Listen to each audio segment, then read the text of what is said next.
Sudah menikah dengan sang istri dan punya anak dari sang istri, namun ternyata seorang lelaki lebih memilih mencintai adik ipar, bahkan berhubungan dengan adik ipar dalam perselingkuhan. Tak terima saat adik ipar dijodohkan dengan lelaki lain. Kisah nyata yang aku ceritakan kali ini terjadi di kota Sukoharjo. Seorang lelaki bernama Adi Suwanto, 35 tahun, warga Sukoharjo, sudah menikah dan punya 2 orang anak. Tak terlalu disukai mertuanya, di awal dirinya berpacaran dengan sang istri pun mertuanya tak menyetujui. Namun karena saat itu ngotot hingga akhirnya menikahlah dengan Adi. Adi saat itu setelah menikah tinggal bersama keluarganya.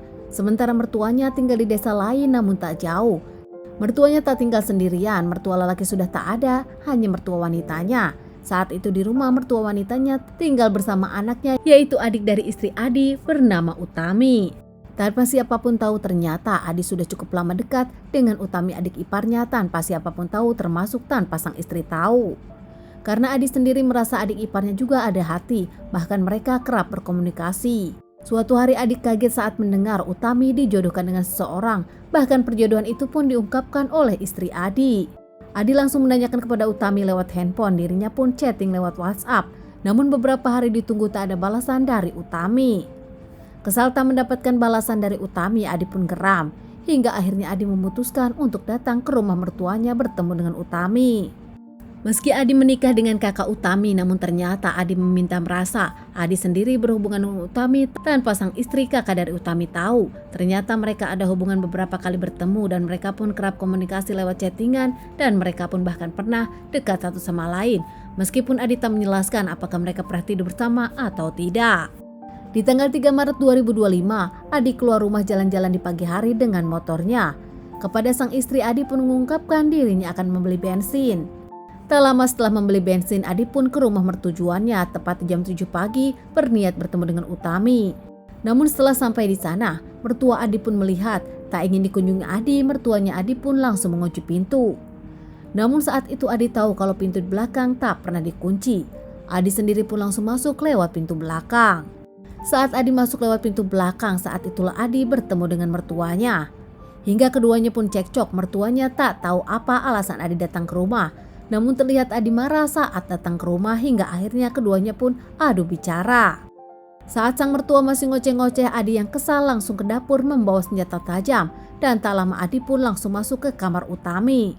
Saat itu melihat Utami tengah tertidur, Adi langsung menikam Utami beberapa kali hingga Utami mengeluarkan cairan merah. Kaget saat itu Utami tak bisa melawan, hanya langsung pingsan. Nampaknya Utami tak bisa menahan rasa sakit. Mertua dari Adi nampak kaget, teriak langsung meminta bantuan kepada para tetangga. Saat mertua Adi ke rumah tetangga berdatangan, namun ternyata Adi pun berhasil kabur dengan motornya. Para tetangga dengan tursiah mertua dari Adi pun langsung membawa Utami ke rumah sakit untuk mendapatkan perawatan. Semua mengira kalau Adi melakukan tindakan ini karena kesal kepada Utami dan juga kesal kepada ibu mertuanya.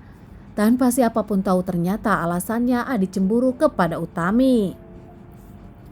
Saat itu Adi pun kabur ke Surabaya, namun karena banyak pikiran, Adi kembali pulang dan tak lama meminta maaf kepada keluarganya. Adi pun meminta maaf kepada sang istri.